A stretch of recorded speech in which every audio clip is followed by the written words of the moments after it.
എവിടെ?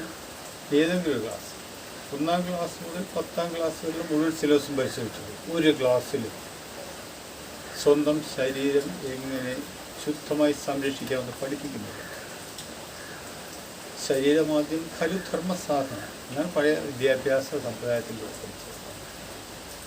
ആരോഗ്യമുള്ള ശരീരത്തിൽ ആരോഗ്യമുള്ള മനസ്സുണ്ടാവുമെന്ന് നമ്മൾ പറയുന്നത് ക്ലാസ്സിൽ. ഏത് ക്ലാസ്സിലും ആരോഗ്യം പഠിപ്പിക്കും? ഒരു ആരോഗ്യവും പഠിപ്പിക്കുന്നില്ല. പിന്നെ എന്താ ചെയ്യുന്നത്? രോഗം വന്നാൽ അതിന് ചികിത്സ.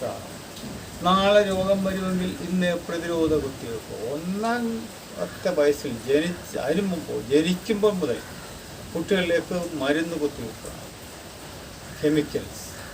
15 വയസ്സ് വരെ ഒരു കാര്യമില്ലാതെ, ഒരു അസുഖമില്ലെങ്കിലും 15 വയസ്സ് വരെ എത്രയോ പ്രതിരോധ കുത്തിവെപ്പുകൾ. ഈ പ്രതിരോധം കൃത്യമായി സൃഷ്ടിക്കപ്പെട്ടുകൊണ്ടാണ് ഓരോ കുട്ടിയും ജനിക്കുന്നത്. പ്രകൃതി അതിനാണ് ഒരുക്കി വെച്ചിരിക്കുന്നത്. ഈ പ്രതിരോധ മരുന്നുകൾ ചെയ്യാൻ തുടങ്ങിയിട്ട് ഈ കക്ഷിച്ച് 10-30 വർഷമായിട്ടുള്ളൂ. അതിനു മുമ്പ് മനുഷ്യൻ, നിങ്ങളുടെ അപ്പൂപ്പൻ, അമ്മൂമ്മ, അവരുടെ തലമുറ എത്രയോ വയസ്സ് വരെ ജീവിച്ചു. ഇന്ന് അത്ര ആയുസ്സുണ്ടോ? എന്തുകൊണ്ടാണ്?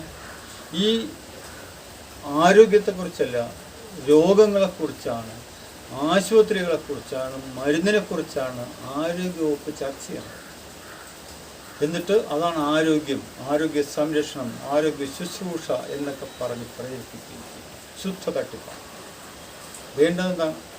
കൃത്യമായി ശരീരം എങ്ങനെ സംരക്ഷിക്കണമെന്ന് 1-ാം ക്ലാസ് മുതൽ കുട്ടികളെ പഠിക്കണം. അത് അധ്യാപകർ പഠിക്കണം, അത് കുട്ടികളെ പഠിപ്പിക്കണം. ഏതെങ്കിലും ഒരു ക്ലാസ്സിൽ നിങ്ങൾ അന്ന് അന്വേഷിച്ച് നോക്കുക, എന്നിട്ട് നമുക്ക് സംസാരിക്കാം.